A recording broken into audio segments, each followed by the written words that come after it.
Esimene ülesanne on meil järgmine. Meil on antud ruut ja siis ruudus on ära märgitud AB keskpunkt ning see keskpunkt on tähistatud tähega M ning külje BC keskpunkt on samuti ära märgitud ning samuti on tähistatud tähega N. Ning me teame, et lõigu MN pikkus on 3. Ja me peame leidma siis ruudu kogu pindala.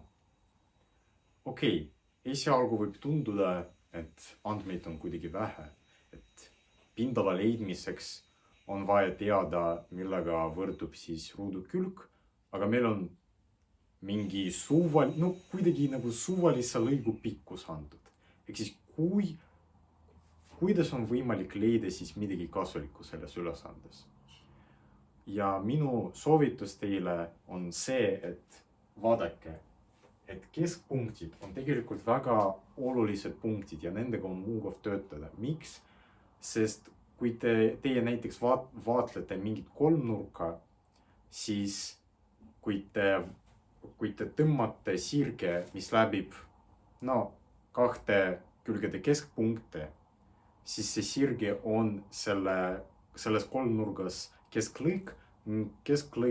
Kesklõigul on väga head omadused. Ning sel juhul me ka võime näha, et kui me vaatleme kolmnurka ABC,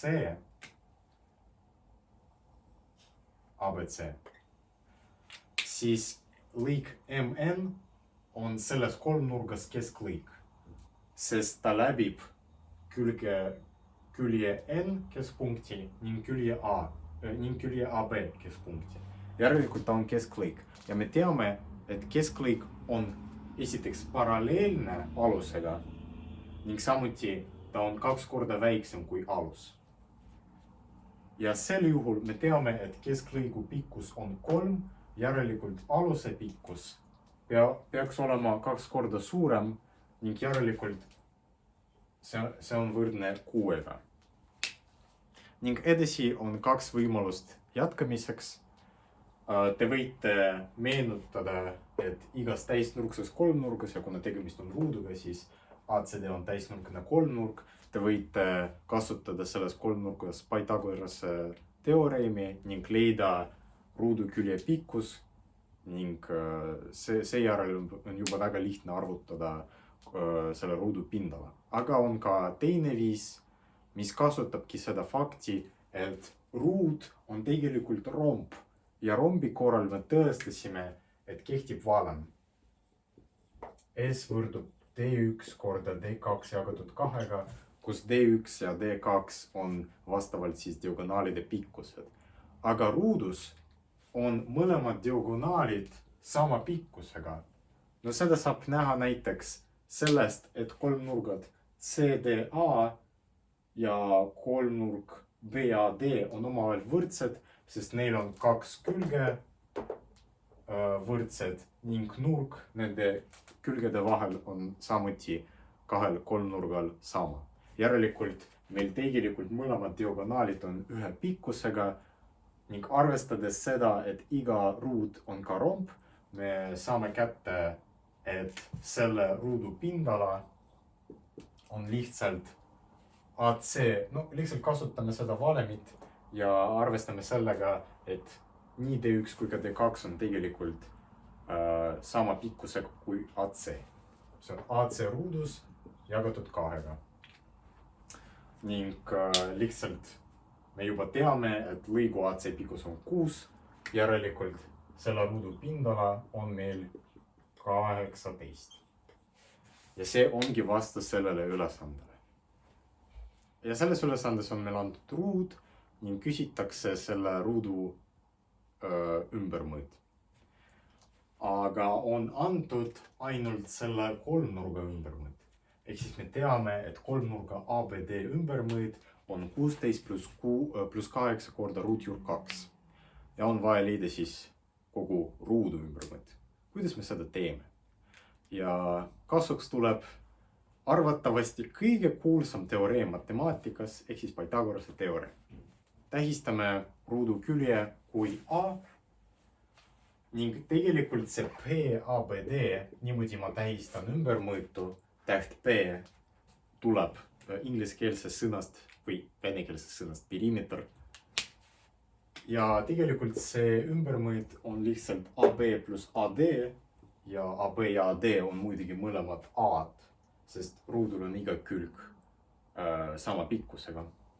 See tuleb siis 2A, aga see diagonaali arvutamiseks kasutame siis Pythagorase teoreemi. Me teame, et BD tegelikult võrdub ruutjuur AB ruudus pluss AD ruudus ja tegelikult siis see tuleb lihtsalt 2A ruudus. See võrdus siis tuli Pythagorasest teoreemist, lihtsalt me teame, et A ruut pluss A ruut, mis on 2A ruudus, võrdub BD ruut. Ja siis kui me võtame ruutjuure, siis saamegi sellise võrduse kätte. Aga tegelikult kuna A on meil siin ruudus, siis me võime ruutjuure alt seda A-d ette võtta. Ning meil tuleb A korda ruutjuur 2. BD on siis meil selline, järelikult see ümbermõõt, mis meil siin antud, on 2A plus A korda ruutjuur 2. Okei, sellest me siis saame leida, millega on ruudu külg võrdne. No 2A plus A ruutjuur 2 on ühelt poolt 16 pluss 8 ruutjuur 2. Teiselt pool lihtsalt avaldame seda A-d, võtame see sulgudest ette, meil tuleb selles sulus siis 2 pluss ruutjuur 2. Paremal pool on aga selline asi. Ning järelikult A on meil 16 pluss 8 ruutjuur 2 jagatud 2 pluss ruutjuur 2. Me võime seda natukene lihtsustada, märkades, et me võime seda 8 sulgudest ette tuua.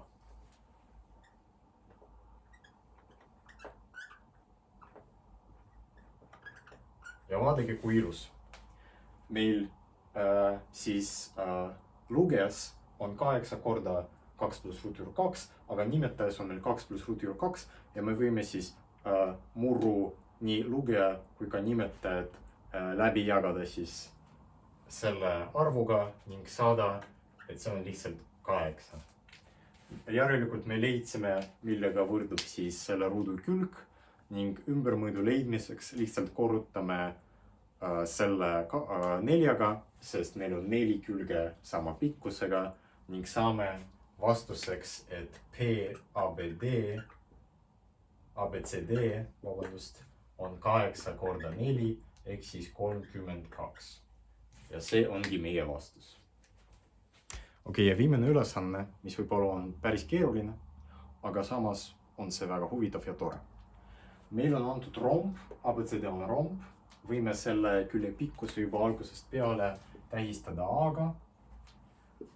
See on meil A. Ning me teame ainult seda, et selle rombi teravnurk, sellel juhul näiteks nurk PAD, aga samas ka nurk BCD on võrdne 60 kraadiga. Ning me teame, et kui me punktist O ja punkt O on meil diagonaalide lõikepunkt, kui me sellest punktist tõmbame kõrguse alusele, no mitte alusele, vaid küljele AB, siis selle lõigu pikkus, kui me X-iga tähistame siis selle kõrguse aluspunkti, siis OX lõigu pikkus on 3. Ning me peame leidma suurima diagonaali. Ning sel juhul on näha, et suurim diagonaal on AC. Okei, tundub, et justkui jälle andmeid on kuidagi vähe ja me peame midagi välja mõtlema. Kuidas me saame leida see diagonaal, kui me ainult teame mingi suvalise lõigu pikkuse ning mingi nurga.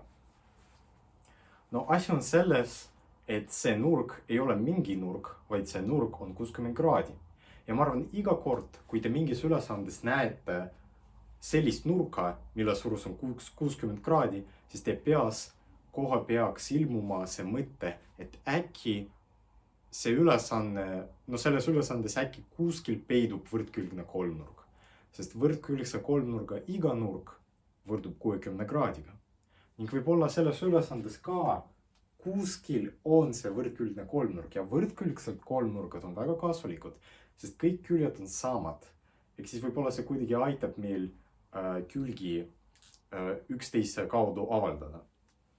Aga jah, tegelikult osutub, et sellel joonisel on tõepoolest mitte ainult üks, vaid 2 võrdkülgset kolmnurka. Ja kuidas me seda teame? No esiteks me ju tõestasime videos, kus ma teooriast rääkisin, et iga romb on rööpkülg, järelikult kui see nurk on 60 kraadi, siis see nurk siin on 120 kraadi. See nurk on 120 kraadi. Aga meil oli ka tõestatud selline rombi omadus, et diagonaal on ka nurgapoolitaja. Nii et kui see nurk on 120 kraadi, järelikult see diagonaal poolitab teda ning see nurk on 60 ja see nurk on samuti 60.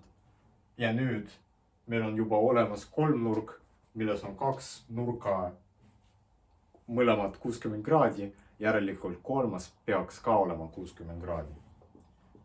Ja samamoodi siin see nurk on 60 kraadi, kuna see on 120 kraadi ning see nurk on 60 kraadi. Ning lõppkokkuvõttes on meil ABD võrdkülgne ning BDC võrdkülgne. Järelikult, kui me tähistame A-ga, no ma juba tähistasin, aga siis kui meil on selle rombi külje pikkus tähistatud kui A, siis lühema diagonaali pikkus on samuti A. Ja see ei olnud veel selle ülesande keerulisem osa. Ma arvan, keerulisem osa tuleb siis praegu, sest me peame aru saama, kuidas me siis kasutame seda, et meil on antud selle kõrguse pikkus. Aga me kasutame seda järgmisel moel. Vaadake siia. Meil BOA, BOC ning DCO, ODA, kõik kolmnurgad on omavahel võrdsed. No, seda on lihtne näha. No ja, lihtsalt kõik need 4 kolmnurka on omavahel võrdsed. Ja kuidas me saame seda ära kasutada?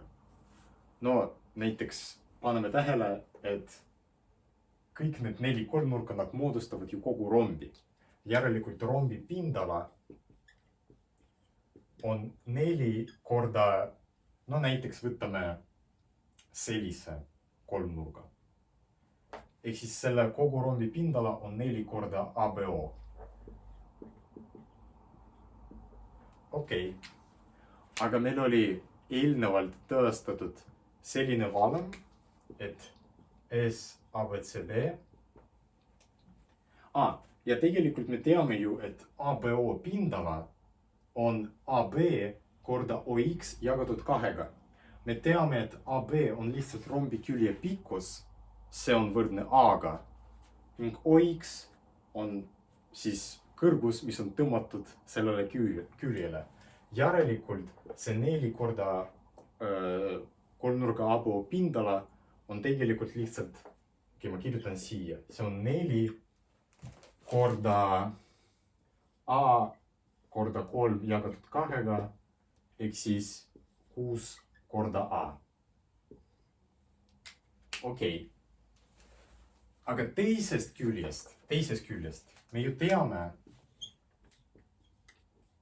et rombi pindala me võime seda arvutada kui diagonaalide korrutis jagatud 2-ga. Ja üks diagonaalidest, selle pikkuse me teame, see on A. Järelikult see on A korda teine diagonaal D2 ning jagatud 2-ga. Ja need pindalad, nad peavad ju olema omavahel võrdsed. Järelikult me saame võrrandi A korda D2 jagatud 2-ga võrdub 6 korda A. Ja nüüd lihtsalt korrutame selle võrrandi mõlemad pooled arvuga 2. Okei, 2 korda 1 andik, kui ma saan niimoodi öelda. Okei, võib-olla mitte niimoodi. Ei. Okei, esiteks me võime A-ga läbi jagada. Saame, et okei, see marker ei kirjuta eriti hästi enam. Kasutan teistsugust värvi. Aga see on D2 jagatud 2-ga võrdub 6. No seda me lihtsalt saame, kui me jagame läbi selle A-ga. Ning nüüd sellest on juba näha, et D2 on 12. Ehk siis see teine diagonaal, pikim diagonaal on tegelikult võrdne meil 12-ga.